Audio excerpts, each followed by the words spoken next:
Isang mapayapang hapon Pilipinas. Ito po ang inyong balerina ng bayan, si Lisa Macuja, na bumabati sa lahat ng nakikinig sa DZRH at nanonood sa RHTV. Lalo na sa mga kasamahan nating alagad ng sining at kultura sa buong bansa.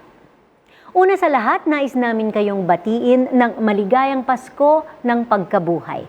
At para sa ating espesyal na Easter episode sa hapong ito, magbabalik tanaw tayo sa mga naiwang alaala ng isa sa mga bagong pinangrangalan pambansang alagad ng sining ng Pilipinas.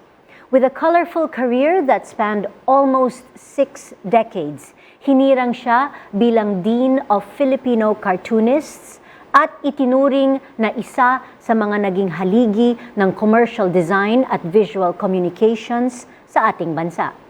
Mga kaibigan, samahan ninyo kami magbalik tanaw sa ama ng mga di malilimutang comic heroes tulad nina Mang Ambo, Islaw Palitaw, Kalabog and Bosyo, Asyong Aksaya at marami pang iba. Ang ating national artist for visual arts na si Larry Alcala. Isinilang sa Daraga, Albay noong ika-18 ng Agosto 1926. Si Larry Alcala ay isa sa pinakatanyag at respetadong ilustrador at kartunista sa Pilipinas. Sa tulong ng isang scholarship mula kay Don Ramon Roses ng Manila Times, nakapagtapos siya ng Bachelor of Fine Arts in Painting mula sa UP Diliman noong 1950. Estudyante pa lamang siya nang magsimulang maging kartunista. Katatapos lamang ng digmaan noong 1946 nang lumabas sa Liwayway Magazine ang kanyang pinakaunang comic strip, ang Islaw Palitaw.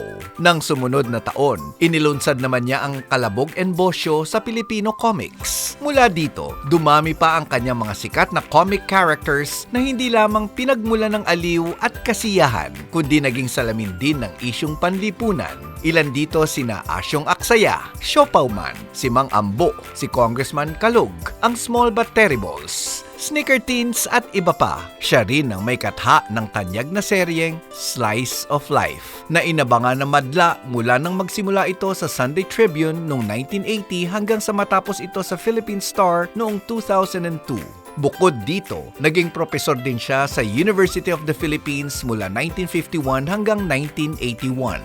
Dito niya inilunsad ang pinakaunang kurso sa commercial design sa ating bansa noong 1953. Siya rin ang unang nagturo ng paggamit ng 8mm film para sa paggawa ng animated cartoons. Bilang kurso sa Department of Visual Communications kung saan siya naging chairman mula 1978 hanggang 1981.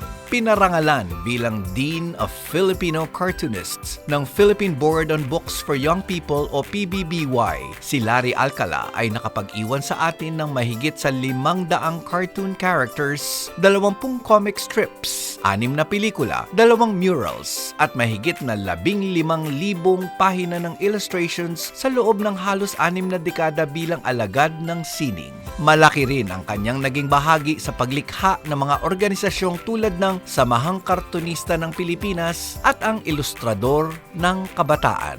Sumakabilang buhay siya noong ika-24 ng Hunyo 2002 sa edad na 75. Dahil sa kanyang di matatawarang kontribusyon sa pagsusulong ng visual communication sa Pilipinas, itinanghal siyang National Artist for Visual Arts noong ika-24 ng Oktubre 2018. Kasama po natin sa hapong ito para magbigay parangal kay National Artist Larry Alcala, ang kanyang mga apo na sina Ana at Anghela Alcala, kasama sina Aquino at Buboy Yonzon ng Samahang Kartunista ng Pilipinas. Magandang hapon sa inyong lahat. Wow, apat-apat po ang ating guest ngayon sa ating studio. And of course, welcome to Art to Art. Thank you. Thank you for, coming especially to do something really fantastic this Easter Sunday, to give tribute to a great man, national artist Larry Alcala. Para sa milyong-milyong Pilipino, the name Larry Alcala is synonymous to that weekly cartoon series Slice of Life sa Philippine Star, no? Madalas nag-uunahan pa kami. I remember kami ng mga kapatid ko, we would grab the newspaper. Tapos yun talaga yung unang-una naming hinahanap kung nasaan si Larry Alcala. So, can you tell us kung kailan nag-umpisa yung kanyang, pagtatago ng sarili niya sa kanyang mga gawa sa Slice of Life? Actually, from what I know po, it started with Kalabog and Bosyo. Pero yung, syempre because he was younger pa din, yung profile niya isn't the profile that we're used to seeing dun sa Slice of Life. So medyo crew cut pa siya, ganun, may glasses. Younger, yeah. So, I think dun nag-start kasi actually it was inspired by Alfred Hitchcock. Parang nagka-cameo siya sa mga films niya. So, nagka-cameo din siya sa mga comic strips niya. Pero I guess ang mas popular right now would be yung pag-cameo nga niya dun sa mga Slice of Life books niya. Okay. Pero paano niya parang nagkaroon ng idea na ipasok niya yung sarili niya doon? Was it because of Alfred Hitchcock and the films? Or Siguro po it was like Where's Waldo? Well, actually, if you look at yung history, I think nauna pa siya kay Where's Waldo or Where's Wally in certain countries. Okay. Nauna pa siya sa pag-insert sa sarili niya dun sa mga murals, sa mga tableaus na comic tableaus. So, he predates that in a sense. Pero, I guess the idea of doing it, I would say, was inspired by Hitchcock. And maybe, yung fun lang of adding mga Easter eggs. Kasi even in video games, di ba, ginagawa niya yan, adding Easter eggs. So, I guess dun nang galing. Okay. Well, this is a little bit of history, of course, before you guys were born. Si Larry Alcala, maagang pumasok sa pagguhit ng mga comic strips. I think he was still in college student pa lamang siya, no? As a high schooler, he started doing comic books. High school pa lang? Oo. At tapos parang na-publish pa siya even before siya mag-graduate sa, I think was Isla Palita. But yes, sobrang maaga nga. Yes, Maaga but niya do you know or do you remember kung paano nagsimula ang kanyang career bilang cartoonist and illustrator? What sparked that interest going into that art form? I guess, I wouldn't know for sure kung ano yung nag-spark sa kanya. Pero, clearly early on, kasi meron po kaming mga existing copies actually ng mga comic strips that he made as a teenager na binayin lang nila sa bahay. Tapos parang, ang audience lang niya is sila magkakapatid, silang mga kapitbahay. So, I guess early on, meron na talagang raw skill for it, raw talent for it, which was identified early on kasi sinabit nga niya yung mga works niya kay, I'm not sure if it was Tony Velasquez. Could be, yeah.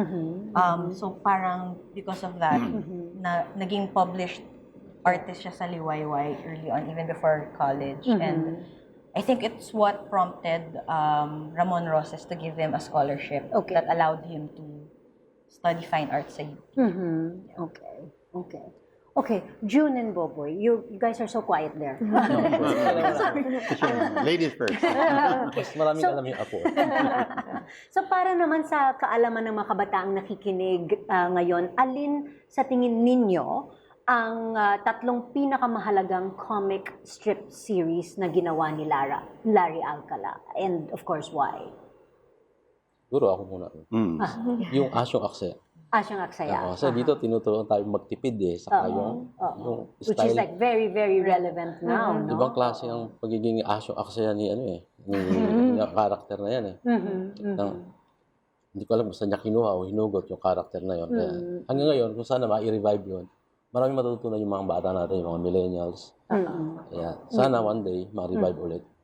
Are there any plans na ma-revive si Asyong Aksaya? Sa ngayon, wala pa kami. Wala pa. Kami nakikita. Okay.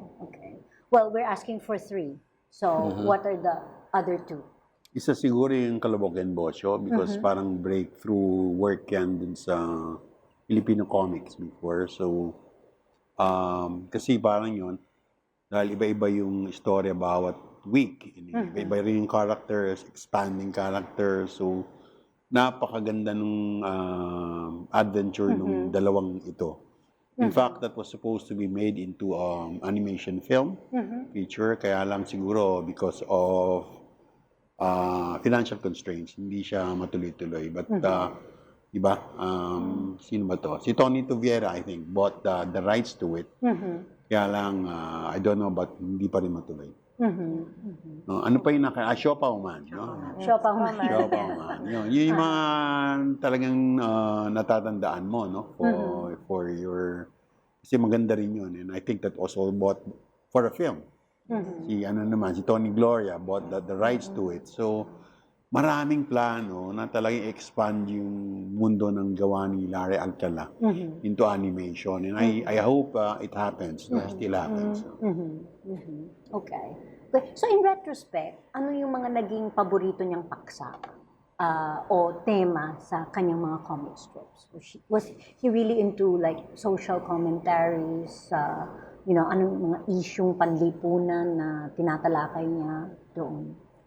Well, I'll go first muna. Pero I think, evident naman sa work niya na it's really a commentary on Filipino culture. Filipino. Filipino psyche, what are Filipinos like, parang both our character flaws and our virtues, so to speak. So, iba-iba in different ways. Pero in general, I think, napaka-Filipino talaga nung body of work nila.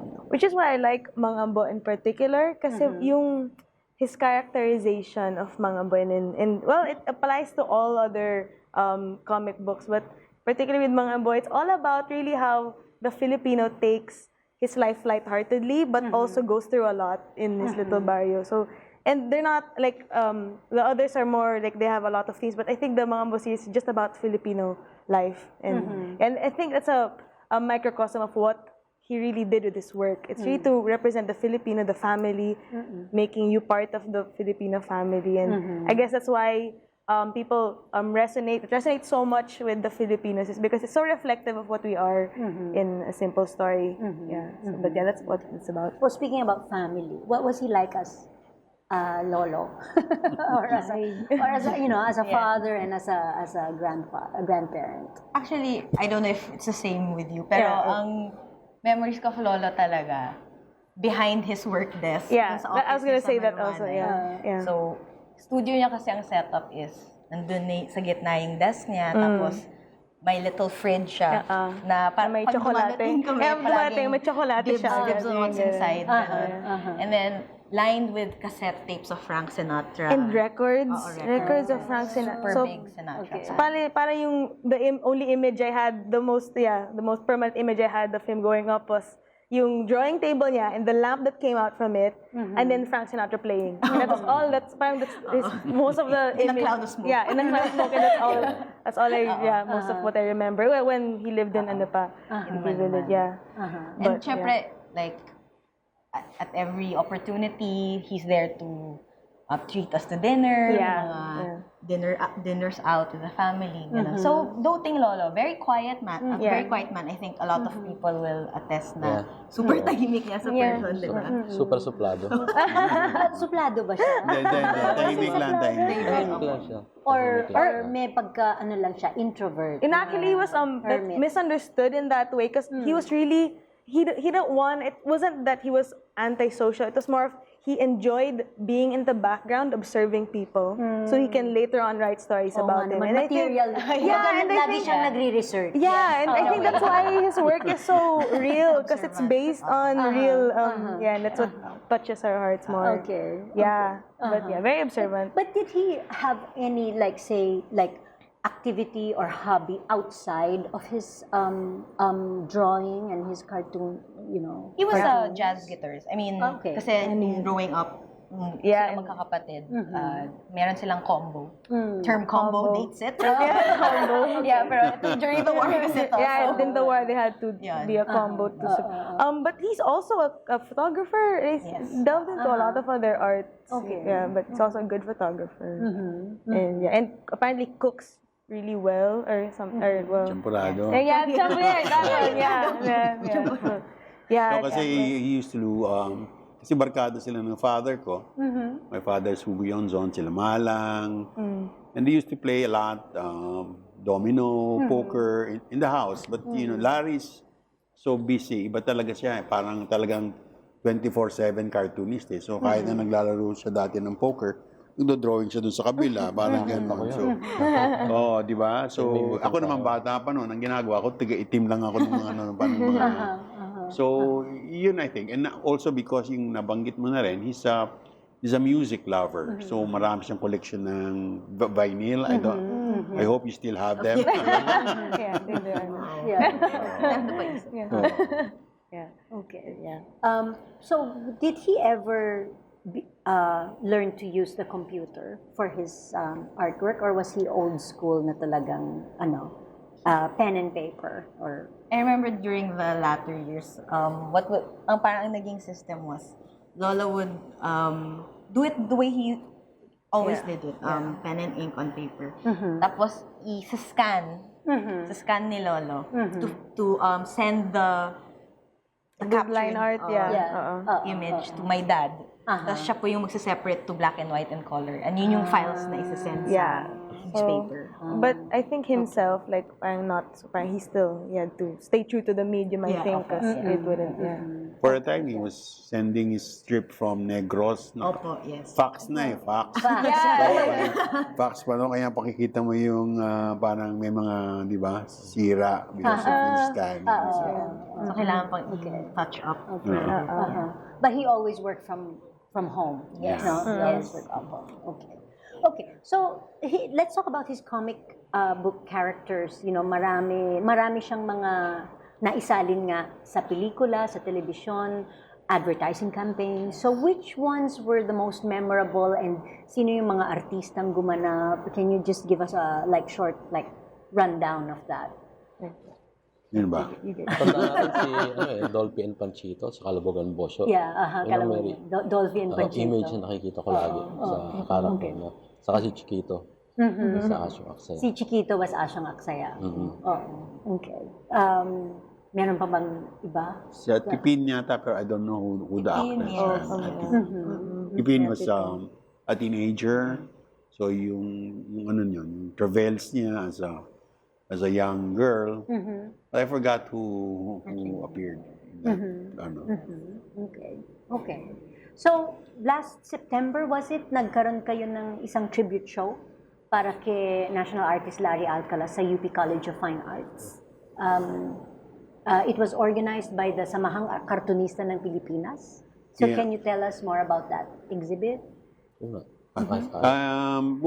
We did because he was nominated as national artist then parang we were anticipating ano kaya ito manalo pumasok kaya etc. So we were preparing na pagka na-declare siya meron siyang biglang exhibit but so ang ginawa naming mga members ng SKP, nag-drawing kami lahat. What we did was the tribute to Larry Alcala was ginaya namin ng slice of life. So each member was assigned topic, etc. So ito, bali ka dyan, traffic, bahala ka, eskwelahan, etc. So, nakahanda na yon. And I have to mention also yung grupo ng ilustrador ng kabataan. Also naman, drew caricatures of Larry. Ang dami nun, siguro mga 30 o 40 caricatures. So, nag-combine kami in one exhibit, yung ink at saka SKP. So, it's a big exhibit. So, parang nainip na kami siguro, hindi tagal i-declare. So, parang nag-exhibit na kami. So, nauna na kami nag-exhibit. So, that was a very nice. In fact, it was supposed to run for only 2 weeks. Sabi ng UP, pwede ba, mga 1 month, tapos 1.5 months na gano'n. Kasi dami-dami nag-aanap. Wow. Okay. Well, marami pa po tayong pag-uusapan tungkol sa buhay at pamana ni National Artist for Visual Arts, Larry Alcala. Dito pa rin sa Art to Art, magbabalik po kami pagkatapos ng ilang paalala. Programang hatid ay sining at kulturang para sa lahat. Magbabalik ang Art to Art. Schedule ng mga inaabangang konsyerto. Update sa mga magagandang panoorin sa mga tanghalan at teatro. Narito na ang Art to Art Calendar. Narito ang ating arts calendar. Sa teatro, magbabalik entablado ang classic farce na Baka Naman Hindi. sa tanghalang Aurelio Tolentino ng Cultural Center of the Philippines mula April 25 hanggang April 28, alas 3 ng hapon at alas 8 ng gabi. Pagsasalin ito sa Filipino ng A Flea in Her Ear ng French playwright na si George Feydeau sa panulat ni Virgilio Beer Flores. Sa direksyon ni Dennis Marasigan, ang comedy ay nagtatampok kina Ricky Davao, Randy Villarama, Lou Veloso, Tex Ordonez de Leon, Rina Reyes, Nazer Salcedo, Lau Rodriguez, Rafa Sigyon Reyna, Wena Nagales, Bosang at iba pang personalidad mula sa teatro, telebisyon at pelikula. Para sa ticket, bumisita sa website ticketworld.com.ph o tumawag 891-9999. Sa literatura, sa April 27, muling inihahandog ng Instituto Cervantes, ang cultural arm ng Embassy of Spain, ang pagdiriwang nito ng Dia del Libro o International Book Day sa Ayala Triangle, Makati City. Magkakaroon ng book market kung saan ang lahat ng bumili ng aklat ay bibigyan ng rosas. Meron ding free Spanish demo class, poetry reading ng Mi Ultimo Adios ni Jose Rizal, book presentations ng mga premyadong manunulat,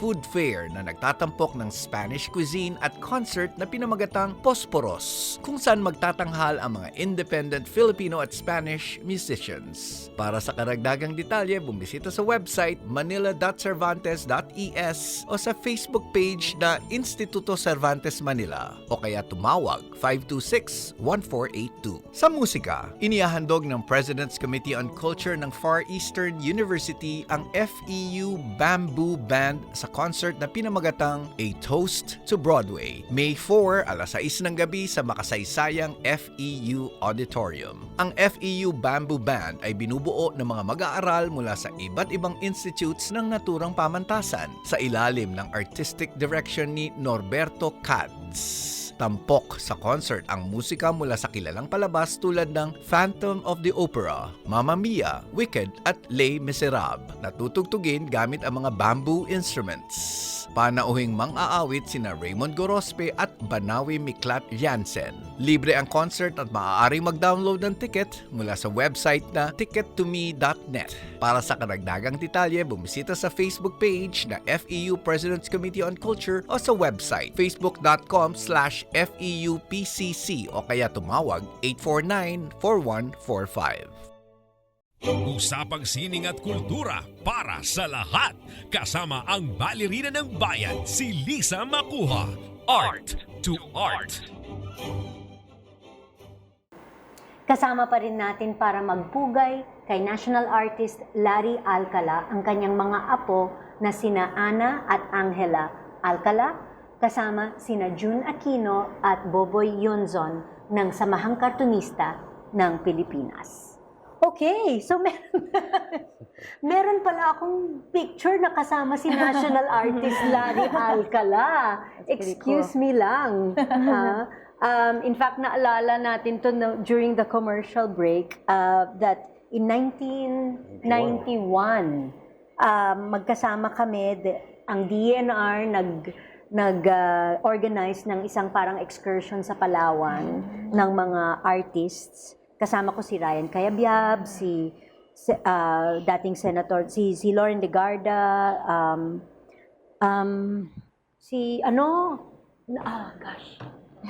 anyway, nag-overnight lang kami sa El Nido sa Palawan. And yes, may picture talaga kami together. Wow. Okay, those were the days. So, kamakailan lang ata inilipat ang mga labi ni national artist Larry Alcala sa libingan ng mga bayani. So can you tell us what happened? How did this all happen, and your feelings about that? Well, it was really an honor. Talagang it was a very moving ceremony and event. Kasi parang parang physical manifestation of really what yung gravity ng pagbibigay ng National Artist Award to an artist, to a person. Kasi first time, because I don't have family in the military. So first time ko talaga maka-witness ng yung pomp and pageantry of a military burial.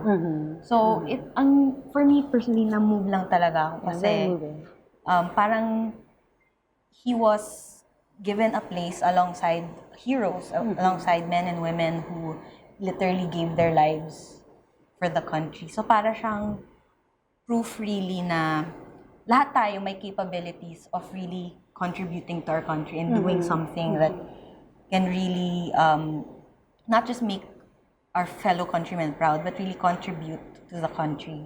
So sa kanya, for some people, it's being actually going to war and fighting and protecting our freedom. For some people, it's going into public service. Sa kanya, and like the other national artists and national scientists, it's your art, your craft, or what you've dedicated your life to. So napaka-deep and meaningful nung message sa akin nung event na yun. Yeah. At the same time, it's a very inspirational thing to go through because now you have a name that you want to live up to. So as the family, we want to live up to this legacy, and it's a constant reminder. His transfer to libingan ng mga bayani is a constant reminder that we should continue this legacy, be good as individuals and as a family. I hope lahat ng kanyang mga original drawings ay naka-preserve and like being like kept talaga, no? Yes, definitely. Okay. Although there is a need talaga to house them in a more sort of conducive environment. Probably a place where people can continue visiting them and seeing them and enjoying the works. But yes, they're in ano naman. Plus, I'm saying that to their father that, Larry Alcala deserves a book. Yes. He doesn't have one. So Wala? wala eh. So sayang. So parang I'm pretty sure he has enough material to fill three or Coffee table. volumes of volume 1, volume 2, volume 3, no? we can probably appeal to whatever NCCA to support it. Yes. Sayang. Okay, well, I just recounted the first time I met Larry Alcala in Palawan. So, June, Buboy, can you recount the first time you met Larry Alcala? And basically, whether professionally or personally, what you remember most about him? Kasi ako, I was 18 when I met Larry Alcala. First time akong mag-cartoon sa Philippines Free Press. Then yung editor namin, si Mr. Esmeraldo Yonzon, introduced me to Larry Alcala. Idol ko siya eh. Bata pa lang, idol ko na siya eh. Unang-unang kita sa kanya, parang nakita ko si Godfather. Kaya gusto ko magpa-autograph eh. Tapos nung katabi ko siya, sabi sa akin, 18 ka lang, cartoonist ka na, tapos ka na ba ng college? Ko, hindi pa sir. Mag-aral ka muna, tapusin mo na college mo. Tulungan kita sa UP Fine Arts, ipasok kita ron. Kaya siya nagpasok sa akin sa UP. Kaya kumuha ko nag-major ako sa painting. Through Larry Alcala. Yun ang una kong natutunan sa kanya. At ang pangalawang pinakamahalaga ay yung huwag kang manigarilyo, huwag mo akong gayahin. Kasi karamihan ng artist naninigarilyo. Kaya yun, napamana niya sa akin. Kaya hanggang ngayon, nakapag-basketball pa ako. At age 50. Yung pagiging healthy living, yun ang tinuro niya sa akin. Kung di bali na ako, matanda na ako, okay lang ako. Kaya yung mga bata, huwag na kayo mag-smoke. Yan. Napakagandang sample. Kaya yun tinuturo ko doon sa mga sa anak ko, sa mga kaibigan ko, sa mga baguhang artist. Iwasan yung sigarilyo. Pero maganda talaga yung parang sinabi niya talaga, mag-aral ka muna, no? Kasi high school lang ako noon.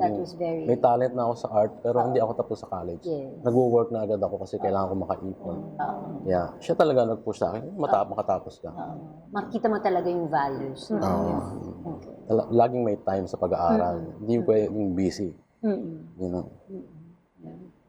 Buboy, ikaw naman. Ay, bata pa, nakilala ko na si lolo nila because kabarkada nga ng daddy ko. Sumasama ako minsan na they go fishing and I don't know kung kasama ang daddy sa hunting, but anyway, so and then sa college naging teacher ko siya. He was my thesis advisor actually. So dun sa klase namin, ako lang mag-isa noon kasi sa UP Finance kasi yung Viscom, you go to advertising or you go to editorial. So si Manlari, advisor ng editorial, which means yung magazine. So yun, and then nung kinasal ako, siya yung ninong ko. So marami kaming And then I was tasked to present him during the deliberation for the National Artist Award. Yun ang ties ko with Manlari. So, sa SKP yan, kasama ko rin siya. Sinali niya ako, kami, daddy ko, etc. So, and was president of SKP for a long time. So, siya nagbabantay sa amin, nag-a-advise sa amin, etc.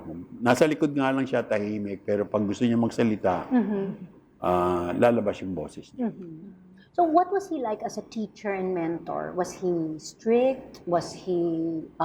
Si Manlari, hindi talagang pakakawalan ganyan. Parang, parang, ganun yun, tahimik. He leads you. He doesn't really instruct you.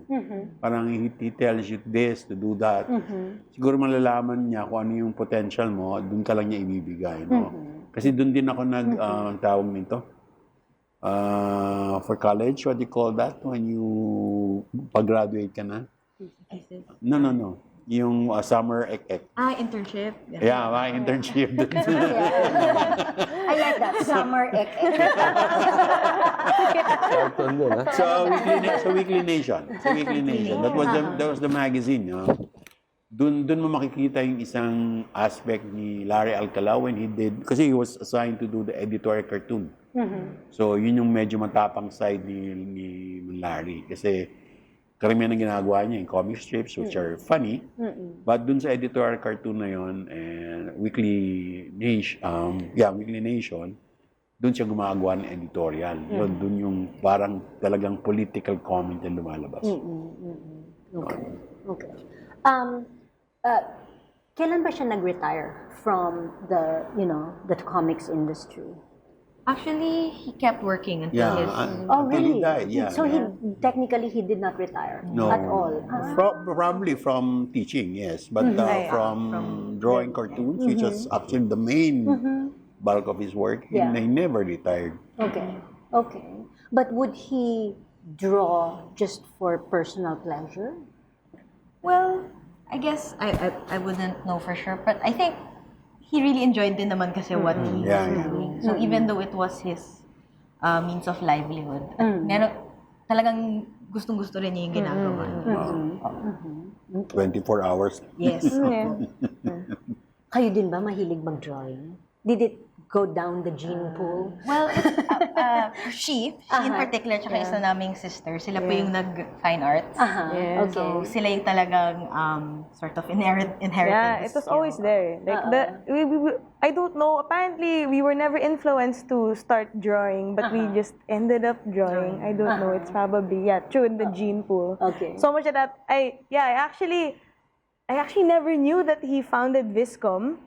So much that when I got to school, that was the first day of Viscom, was the day I found out that my lolo was the founder. Wow. Which so much to my shock and and I had to go home and I went home and then, what's this? Is this true? I confronted my dad, is this true? And then my dad's like, I never wanted to tell you because I didn't want to sway you from what you seem to like doing. Yeah. So he just, he supported my my interest in art and design. He just did. And I ended up going to the school he founded. So but I just held on and I'll push. I will do this. But even if it was it was definitely interesting to have studied in a school that your lolo founded and all these expectations. But it's nice to see it it's nice to have seen the legacy and experience it firsthand. But definitely the first day was oh my gosh, what's this again? Like why did I sign up for it? Oh yeah, definitely there was pressure, but I guess it was fine. It was I guess the experience was much better than it turned out. So you have all of his original illustrations pa, and they're all like archived. They're archived, yes. And being preserved. Yes, and do you draw inspiration from that? Definitely, because we both work in advertising, so it's a very creative field. And similar to yung work ni Lolo, parang creatively demanding kasi it's daily. Creative output on demand, basically creative output on demand, which is I think what super difficult part about the work. So inspiration, yes, from inspiration in the sense of perseverance, I think for me, and also inspiration to make sure na yung work mo is Filipino. You know, your work is anchored on Filipino culture, anchored on realities that we all face. So I think for me, at Yeah. least, that's I also, from what I admire so much about my lola's work is the simplicity and the power that exists at the same time in a single piece. Like, his work is always most of the time in tableaus that describes so much and makes you feel so much, but is expressed in just simple lines. So for me, this powerful simplicity that he always expressed in his work will be a mantra for me. It's always a mantra for me when I try to make creative work, something that's simple and effective. But yeah, because that's the brilliance in his work that always inspires me. Yeah. And we should try to reach all the young people now. I mean, gumawa kayo ng website or, Facebook page. Facebook, yeah. Diba? Yes. Oo. Actually, we have some, right now, merong Facebook page, my Instagram account, and merong ding under construction na website. So, there's some konting content. May social media accounts naman. Meron ng social We media. literally Yeah. social media. Because we feel nga na one of our colleagues mentioned na yung work niya, I think because nga, their comics, their illustrations, their editorials, they're parang very easily adaptable siya sa social media. timeless. Very easily, Yeah, true. parang it fits really well yung structure ng social media content. So, yun yung tinatry namin ngayon gawin. So, we manage that account. So, parang mabuhay yung legacy niya sa younger people and to more people. I mean, it's just that now, I mean, the fact na wala siyang published libro, no, Yes, ng kanyang mga trabaho. I mean, now that he's national artist, Larry Alcala, for visual arts. Talagang dapat makita ng lahat ng Pilipino ang kanyang mga obra. And that can only be, hindi naman pwedeng hugutin yung mga old copies ng Philippine Star, no? I mean, so to wrap up, ano sa tingin ninyo ang pinakamahalagang pamana ni national artist Larry Alcala sa sining at lalo na sa kulturang Pilipino? Well, I think for me, yung how any medium, be it film, television, print, and now even social media, how it can be a medium for us to reflect and celebrate ourselves as Filipinos. Parang, I think yung legacy niya is really reflecting on who we are as Filipinos and what makes us great, and also what we need to think about and work on. And I think for me, yun yung legacy. Kasi in this day and age, it's very easy to be influenced by foreign media, foreign art. And I think it's always been naman. Pero I think, at least with looking back on his work, I think yun yung palaging nadidrill in my head na, because nga, napakalakas nung Filipino insights dun sa work niya. Parang yun yung reminder niya for me na whatever you do, it doesn't have to be comics, and it doesn't have to be visual art. It doesn't have to be art actually. Pero yun lang, you just stay true to your culture and where you come from.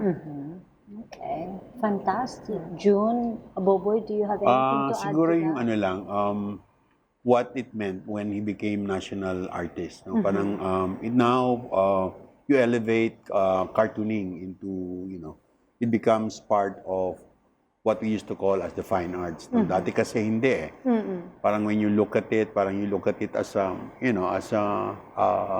inferior cousin of art. So ngayon, with this acceptance, with this elevation, parang wow, parang mas lumawak yung pananaw regarding art, and lumawak din yung what art can mean to people, no? If kasi kasama dun sa pagtanggap is yung how the people accepted his art, no? Yung hinahanap siya linggo-linggo, parang how they made them happy. No? So kasama yun sa pagbabago. Yeah. Definitely, Larry Alcala's art has touched so many lives talaga. Lalo na ang mga Pilipino. Well, maraming salamat sa pagbisita ninyo dito sa amin on Easter Sunday. I mean, of course, siguradong maraming natutunan ang ating mga listeners tungkol sa buhay ni national artist Larry Alcala for visual arts. Thank you. Thank you. Thank you. Hanggang sa susunod na linggo, samahan ninyo kami ulit dito sa Art to Art, kung saan ang usapang sining at kultura ay para sa lahat. Ito po ang inyong balerina ng bayan, Lisa Macuja, nagpupugay sa artista.